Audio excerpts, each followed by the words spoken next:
noches y tardes, estimados participantes. Bienvenidos a nuestro segundo encuentro virtual de control y evaluación de proyectos. En este caso vamos a trabajar con un aspecto sumamente importante que es el manual del proyecto. ¿Qué es el manual del proyecto? El manual, pues, es como la hoja de ruta que debemos seguir usando para poder alcanzar los objetivos del proyecto. El manual de proyecto nos va a decir qué tiene que hacer cada quien, cómo lo tiene que hacer, con qué y cuándo. Es sumamente importante que las actividades que se vayan a hacer, a realizar en la buena gestión del proyecto, pues estén contempladas en ese manual. A tal efecto, el manual, repito, viene siendo como la hoja de ruta, la guía. De allí no debe salirse o existir ninguna variación, con la debida excepción de que en un momento dado, por unas circunstancias que aparezcan o se presenten de manera inesperada, tengamos que hacer las modificaciones o la adaptación. Sin embargo, todo lo que se realice en el proyecto, la ejecución del proyecto, debe estar enmarcada en el manual del proyecto.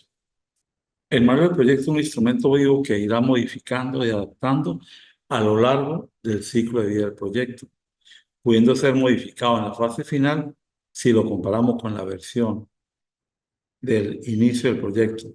Por ejemplo, en un proyecto de ingeniería, de acuerdo con las variables que pudiesen presentarse, habrá que hacer los ajustes respectivos. Es decir, el proyecto, repito, es el que nos va a permitir ir realizando las modificaciones de ser necesarias.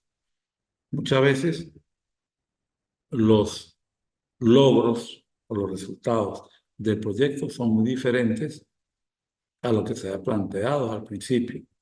Y cuando hablamos de que son diferentes, vamos a establecer unos parámetros en cuanto a tiempo, en cuanto al costo económico, en cuanto a los elementos comprometidos en el desarrollo del proyecto, que hacen que, pues, no se haya obtenido lo que se esperaba de acuerdo a lo que se había planificado. Decimos también que el manual es un libro o folleto en el cual se recopilan los aspectos básicos y esenciales de una actividad de la organización. Nos permite comprender el funcionamiento de algo o acceder de manera ordenada y concisa al conocimiento, algún tema o materia. Es decir, ¿qué papel viene a tener el manual?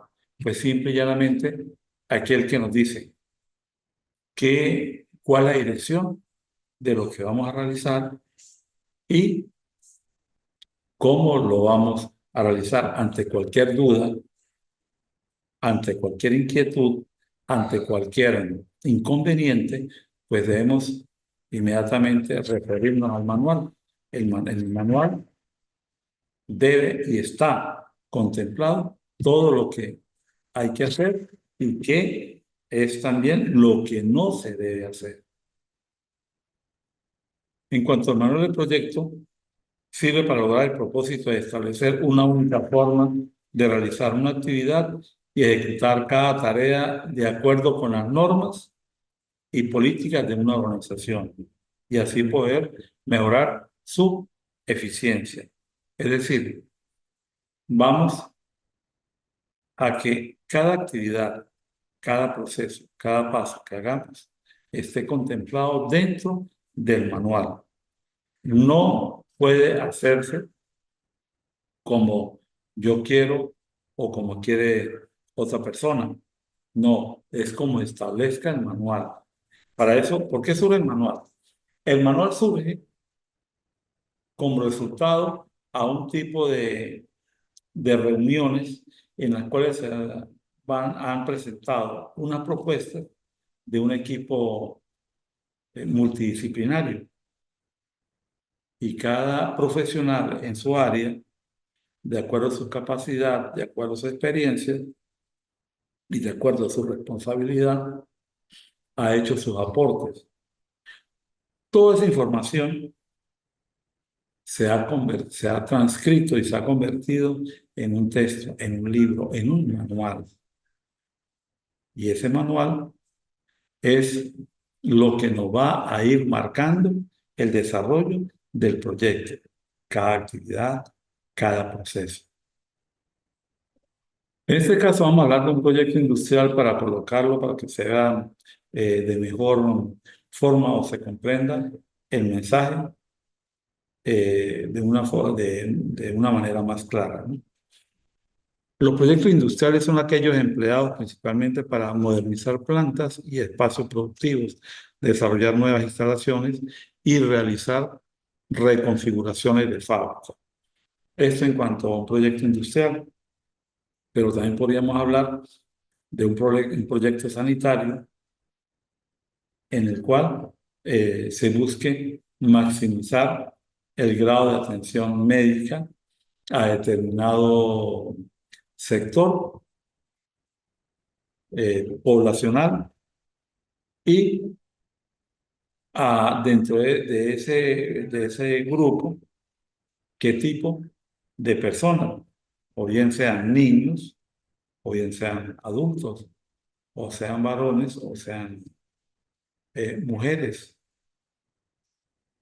Todo ello, pues, habría que, de acuerdo al proyecto, irlo acomodando. En este caso, este proyecto industrial podría pasar por una empresa privada y el proyecto sanitario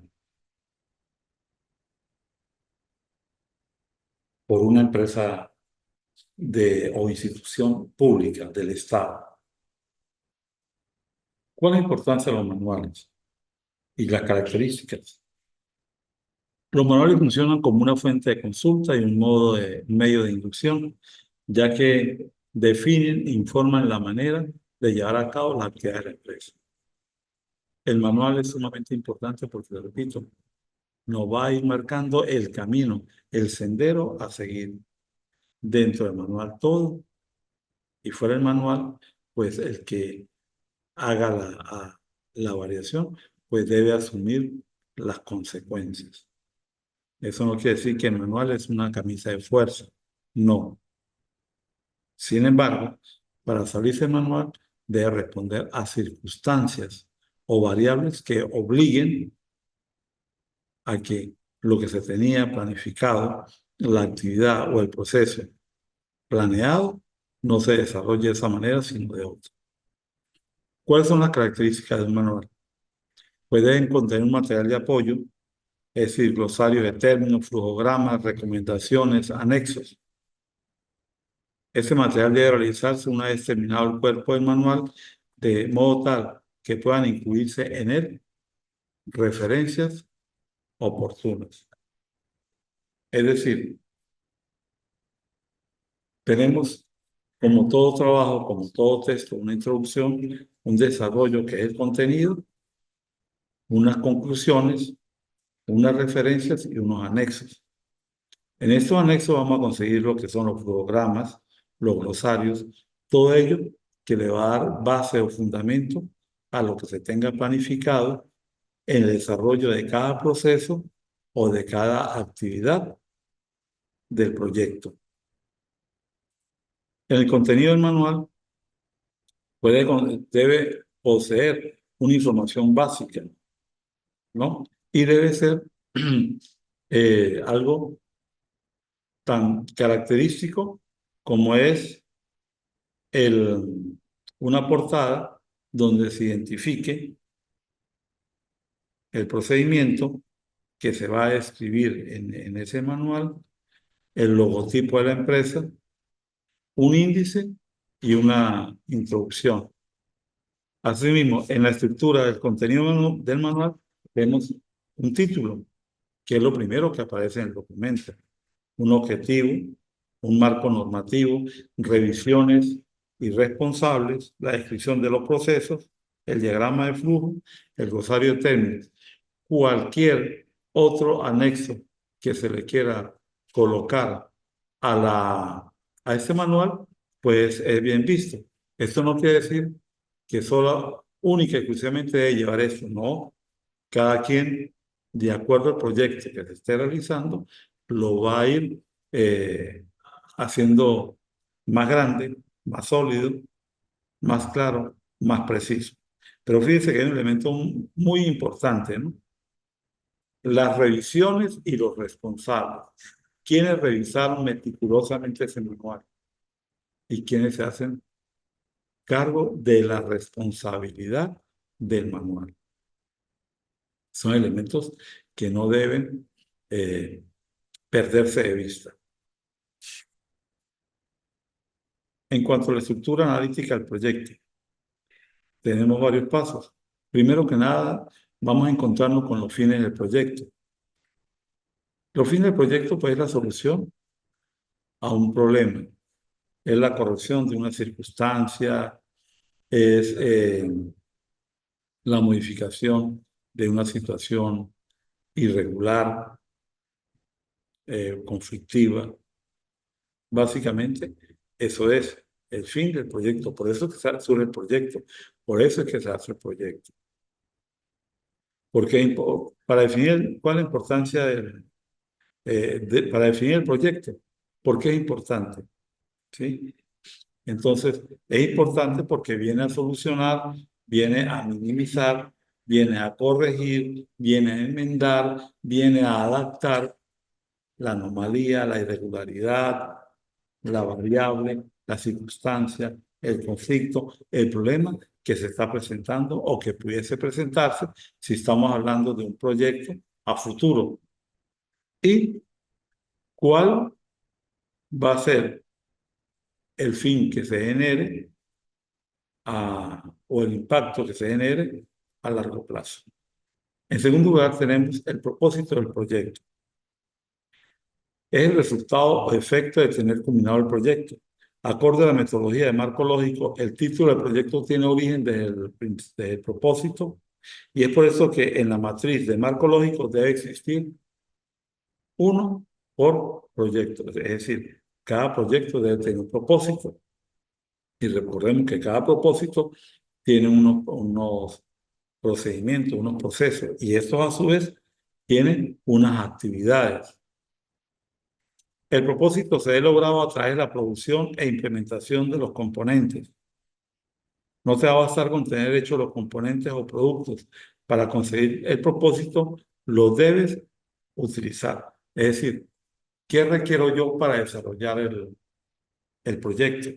¿Con qué cuento? ¿Sí? En la medida que lo vaya alcanzando, podemos decir o afirmar que estamos cerca del propósito, que es el resultado. Tercer paso, componentes del proyecto. Los componentes son los bienes o servicios, productos tangibles, resultado del proyecto para cumplir con el propósito. En consecuencia, lo debemos redactar como resultado de una acción, lo que requiere agregar la terminación ad, oído, referentes al participio pasado. De hecho, y adelantándonos a la matriz de marco lógico, los componentes se definen como resultado. Es decir, con las terminaciones estas verbales, los participios, vamos a conseguir que de una manera teórica poder observar la presentación de qué está compuesto el proyecto, con bienes o servicios. En cuanto al paso 4, tiene que ver con las actividades del proyecto. Y aquí vamos a detenernos para aclarar que el proyecto se desarrolla o se logra es de acuerdo a las actividades que se van realizando, ¿sí? En las actividades se define lo que se hará para cumplir la estrategia y entregar los componentes. Ahora, dentro de esas actividades hay unas actividades pequeñas que son macroactividades. Estas actividades pequeñas forman de una actividad grande que es la macroactividad. ¿Y cómo se conoce cuando es una macroactividad? Por lo importante, por lo grande, por el impacto que se genera al ser desarrolladas las actividades o microactividades. Es decir, un grupo de actividades forma una macroactividad y esta macroactividad es la que le va a dar, junto a otras, el sentido o el desarrollo en la realización del proyecto. Para poder alcanzar un proyecto, tenemos algo llamado estructura organizativa, que es el conjunto de tareas en las que se divide el trabajo. Son todas esas relaciones que determinan de manera formal las funciones que deben de cumplir cada unidad, incluyendo los procesos de comunicación en la organización. Es decir, tenemos unas actividades macro, unas actividades pequeñas y tenemos unas tareas. Ese grupo de tareas forma una actividad.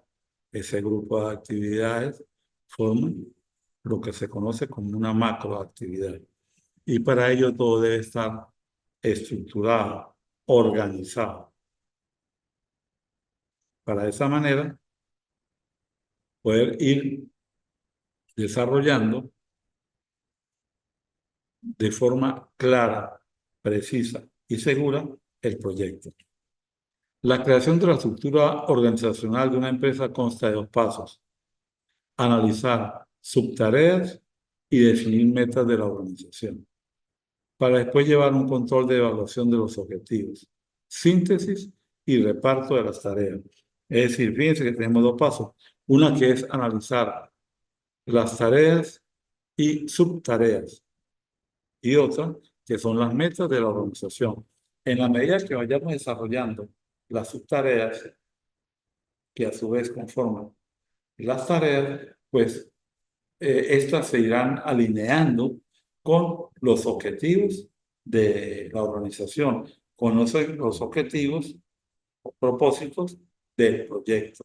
Es decir, debe existir una clara relación entre las subtareas, las tareas, las macrotareas, los objetivos, los contenidos del proyecto y la misión y visión de la empresa. Todo debe estar claramente establecido y definido de una manera clara y firme.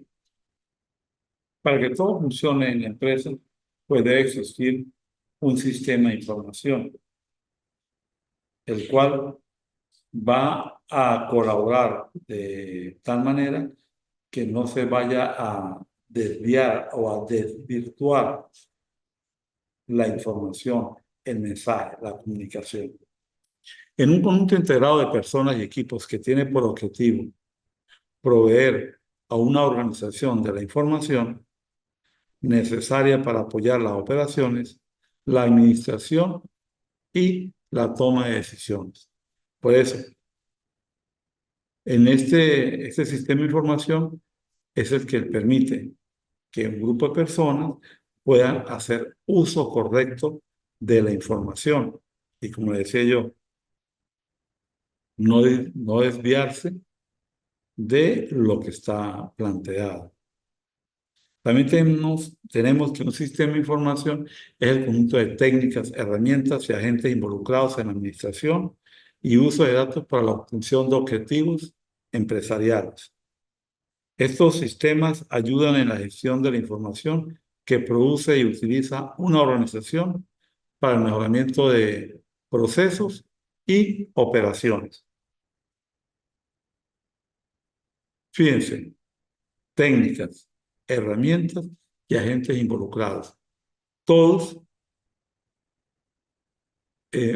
muy interrelacionados para aportar la información, una información veraz, oportuna, que permita que lo que está planificado, lo que está planteado, lo que está propuesto en el proyecto se pueda realizar de buena manera. En cuanto a la filosofía de la organización,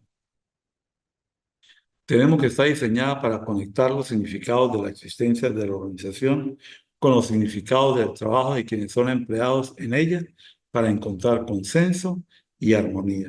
Es decir, la filosofía de gestión de la organización debe estar en sintonía o en armonía, debe estar interiorizada por los trabajadores que se identifiquen con lo que están haciendo y que el trabajador o los trabajadores comprendan que este proyecto forma parte de la cultura organizacional de la empresa, de la institución, y que por ello debe haber un consenso o una armonía entre empresa, proyecto, trabajador o trabajadores. También tenemos que la filosofía de la organización es un conjunto de principios organizacionales internos, normas morales y administrativas, un sistema de valores y creencias compartidos por todos los empleados y dedicados al objetivo global de la organización. Aquí podemos hablar también lo que es la cultura organizacional, que está basada en una filosofía propia de la organización, del ente, de la administración, de la fábrica, de la industria, de la empresa, como lo querramos llamar. Asimismo, tenemos que existe una filosofía de control, que es el conjunto de decisiones basadas en conceptos que permiten alcanzar de una forma específica objetivos previamente definidos. Es decir, con la filosofía de control nos permite hacer una evaluación continua, hacer seguimiento, tomar los correctivos necesarios en un caso dado que las cosas no estén saliendo o surgiendo como se espera, motivar, reconocer el trabajo del aporte de cada de funcionario, de cada miembro, ese talento humano, para que en la medida que la empresa está creciendo, él también puede hacer lo propio. Para ello, pues la filosofía de control es o se convierte en un elemento sumamente importante al momento de realizar un proyecto. Por ahora, estamos concluyendo esta segunda clase virtual. Les reitero mi compromiso a todas sus órdenes en lo que pueda colaborar para evitar cualquier problema, para evitar cualquier inconveniente, cualquier duda a través de la mensajería de texto de la universidad. Podemos aclararla, podemos comunicarnos y obtener los mejores beneficios. Ustedes con un conocimiento y una nota y yo con la satisfacción de que estamos trabajando en el mundo.